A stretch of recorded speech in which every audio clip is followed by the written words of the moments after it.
Hello friends, আবার একটা নতুন ভিডিও নিয়ে তোমাদের সামনে চলে এসেছি। তো অনেক দিন পর আসলাম হচ্ছে বাড়িতে। তো বাড়িতে এসে এখান থেকেই প্ল্যান হলো যে কৃষ্ণনগর ও মায়াপুর যাব। তো সেই প্ল্যান অনুযায়ী আমরা এখন বেরিয়ে পড়েছি। তো আজকে হচ্ছে মামুনি বাপি যাবে, মানে হচ্ছে আমার শ্বশুর শাশুড়ির সাথে আমরা যাচ্ছি হচ্ছে কৃষ্ণনগর। তো চলো এবার বাড়ি থেকে বেরিয়ে গেছি, এবার স্টেশনে গিয়ে কথা হচ্ছে। তো এখন আমরা চলে এসেছি কাঁচরাপাড়া স্টেশন। তো এটা আমার হচ্ছে বাড়ির সবথেকে কাছের স্টেশন। তো এখান থেকেই হচ্ছে ট্রেন ধরবো। তো চলো এবার ট্রেন আসুক। তো ট্রেন তো এসে গেল। তো আমরা বসার জায়গা পাইনি, এই কারণে বাপি আর সুরজিৎ আর আমরা তিনজনেই গেটের ধারে দাঁড়িয়েছি। আর মামুনি হয়তো একটা জায়গা পেয়েছিল, তাই মামুনি ভেতরের দিকে বসেছে। তো চলো এবার একেবারে হচ্ছে কৃষ্ণনগর গিয়ে কথা হচ্ছে। নেমে গেছি আমরা এখন কৃষ্ণনগর সিটি জাংশনে। এইবার এখান থেকে হচ্ছে বাইরে বেরোবো, দেন হচ্ছে বাইরের ওখান থেকে তারপরে অটো করে আমরা হচ্ছে যাব হচ্ছে পঞ্চাননতলা।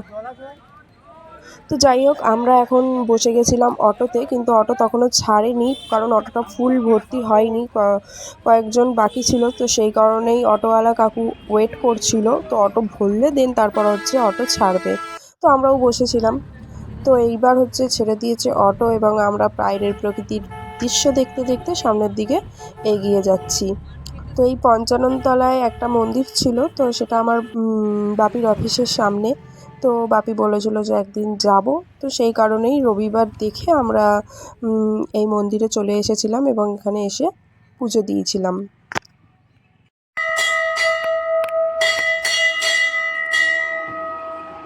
এই মন্দিরে শিব ঠাকুরের হচ্ছে পঞ্চমুখ, দেখো ক্লোজ আনছি, মূর্তিটা দেখো তোমরা কতটা সুন্দর। আর ভোলে বাবা বলে কথা। আর এখানে একটা রাধাকৃষ্ণেরও মূর্তি ছিল, সেটাও তোমাদেরকে দেখাবো। তো এই যে হচ্ছে রাধাকৃষ্ণের মূর্তি। তো মন্দিরটা পরিবেশটা খুবই শান্ত আর ভালোও লাগছিল বেশ।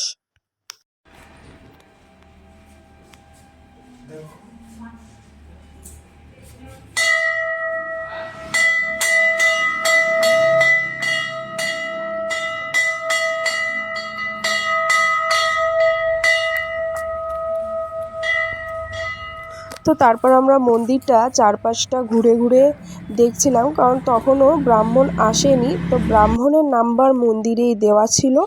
তো বাপি ঠাকুরমশাইকে ফোন করেছিল, তো উনি বললো একটু ওয়েট করুন, আসছি। তো সেই কারণেই আমরা মন্দিরের ওয়েট করছিলাম এবং চারপাশটা ঘুরে ঘুরে দেখছিলাম। কারণ তখন বসেও বা কী করবো, আর মন্দিরে এসে মন্দিরের চারপাশটা ঘুরতে কার না ভালো লাগে। তো আমি এখানে খালি ওই শিব ঠাকুরের মূর্তিটাকেই দেখছি, কারণ এর আগে আমি এরকম পঞ্চমুখওয়ালা শিব মূর্তি আগে কখনো দেখিনি। তো এই যে এখন এসে গেছে ব্রাহ্মণ, তো ঠাকুরমশাই এসে গেছে এবং আমরা সবাই মিলে বসে পড়েছি পুজোতে। এবং আমরা সকালবেলা স্নান টান করেই এসেছিলাম, যে পুজো দেবো বলেই, তাই কারণে। তো এখন একটু পুজো টুজো অঞ্জলিটা দিই, তারপর আবার তোমাদের সাথে কথা হচ্ছে। ঠিক আছে। আমরা এখন পঞ্চাননতলায় পুজো দেওয়া হয়ে গেল। তো এখন যাচ্ছি হচ্ছে, এখান থেকে টোটো ধরেছি, যাবো হচ্ছে মায়াপুর। চলো তো আবারও মায়াপুর যাই। এই যে এদিকে ওরা বসে, আমরা সরোজগঞ্জ ঘাটটা যাবো, ঠিক আছে? ওখান থেকে নদী পার করে তারপরে আমরা যাবো মায়াপুর। টোটোতে বসে গেছি সাতটা।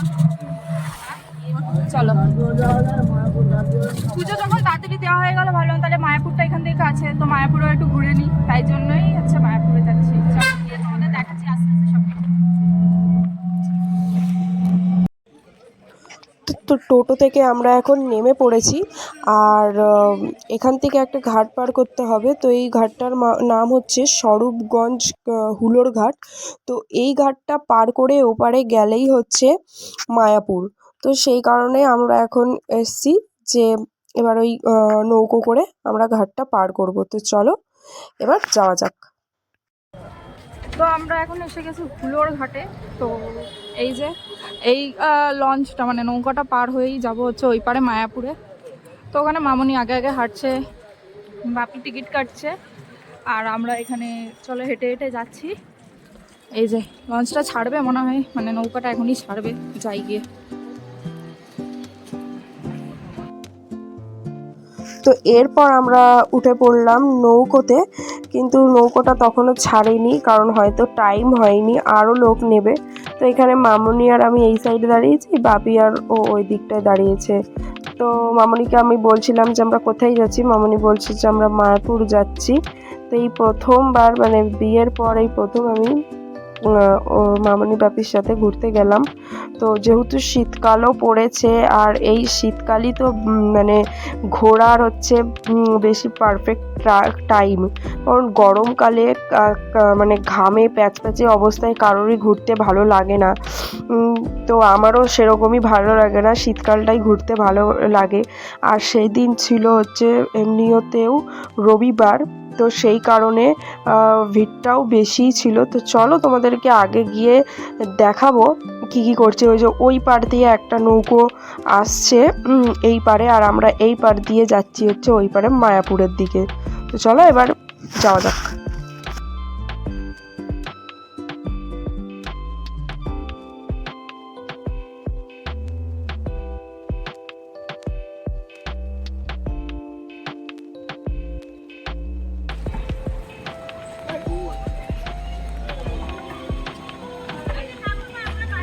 কেমন লাগলো নৌকো চড়ে? ভালো লাগলো। চলো এবার বেরোই। এবার এই দিক দিয়ে এবার বেরিয়ে কোথায়? এবার হয়তো এখান দিয়ে এবার টোটো ধরবো, তারপর দেন হচ্ছে মায়াপুর। চলো যাই। তো আমরা এখন উঠে পড়েছি টোটোতে। তো এবার যাবো হচ্ছে মায়াপুর মন্দিরে। চলো একবার তোমাদের সাথে মন্দিরে গিয়ে দেখা হচ্ছে। এই যে টোটো, ওখানে বাপি আর মামনি বসা আছে সামনে, আমরা হচ্ছে পিছনের সিটে। চলো যাই। আর টোটোর ভিড় দেখো এখানে, এমনি আজকে রবিবার বলে তাই বেশি ভিড় হচ্ছে। নেমে গেলাম মন্দিরের সামনে, এবার যাব মন্দিরের ভেতরে। তো চলো যাই। ভিড় দেখো, চলো চলো।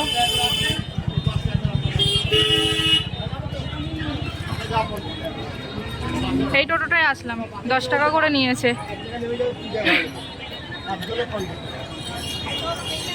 ভিড় সব সময়, কারণ ভিড়টা দেখো খালি।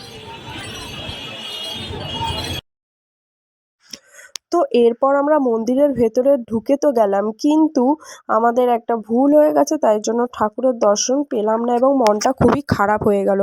আমরা যেহেতু প্রথমে কৃষ্ণনগর নেমে পঞ্চাননতলা মন্দিরে গেছিলাম, তো আমাদের ওখানে একটু লেট হয়ে গেছিলো, আর এখানে আস্তে আস্তে দুপুর হয়ে গেছিলো এবং তখন মন্দিরের দরজা বন্ধ হয়ে গেছিলো। তো সেই কারণে আমরা আর ভেতরে ঢুকতে পারিনি। আর আবার দরজা খুলবে বলেছিল বিকেল 4টে। আর আমরা যেহেতু মানে অনেকটা দূর থেকেই এসছি, আর পাবলিক ট্রান্সপোর্টে এসছি, সেহেতু আমাদের পক্ষে অতক্ষণ টাইম ওয়েট করা সম্ভব ছিল না।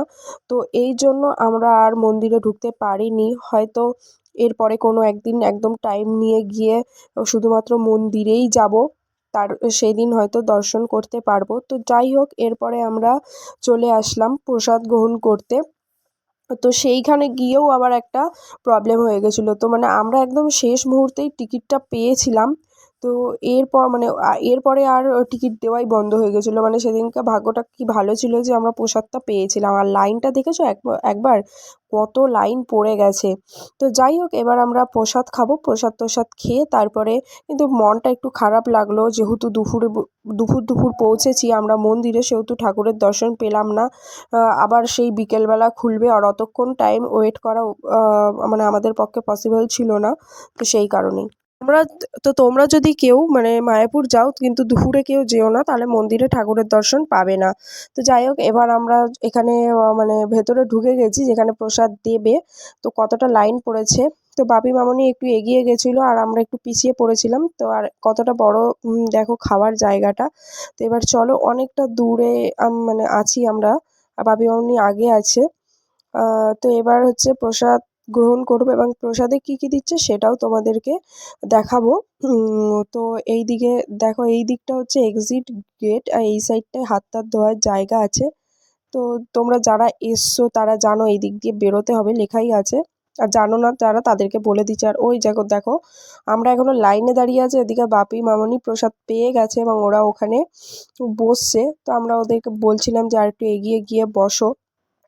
তো ওরা বসলো। আর এই যে আমরাও এখন পেয়ে গেছি প্রসাদ। এখানে ভাত, ডাল, বেগুনি, রুটি, একটা ঘ্যাট তরকারি আর পনির আর সোয়াবিন দিয়ে তরকারি আর দিয়েছে পায়েস। আর পায়েসটা খেতে তো আমার এইখানের খুবই ভালো লাগে। আর প্রসাদ তো ভালো লাগবেই। তো যাই হোক, মামনিরা ওই দিকটায় বসেছে আর আমরা এই দিকটায় বসেছি। তো তারপর প্রসাদ গ্রহণ করার পর আমরা বেরিয়ে চারপাশটা একটু ঘুরে টুরে তারপরে বেরিয়ে গেলাম বাড়ির উদ্দেশ্যে। তো এখন হচ্ছে আমরা ধরবো হচ্ছে টোটো। তো এখানে দেখো টোটো অনেকই ছিল, প্রচুর টোটো আছে। আর টোটোগুলোর জন্যই রাস্তা এত জ্যাম হয়ে থাকে। তো যাই হোক, এবার ওখানে এই টোটোটা যাবে না বললো, তো এদিকে আমরা সামনের দিকে এগিয়ে গেলাম। তো টোটো ধরে এবার দেন বাড়ি চলে যাব। ভিডিওটা কেমন লাগলো অবশ্যই কিন্তু তোমরা জানিও। আর ভালো লাগলে চ্যানেলটাকে সাবস্ক্রাইব করে পাশে থেকো। টাটা, আবার দেখা হচ্ছে নতুন ভিডিও।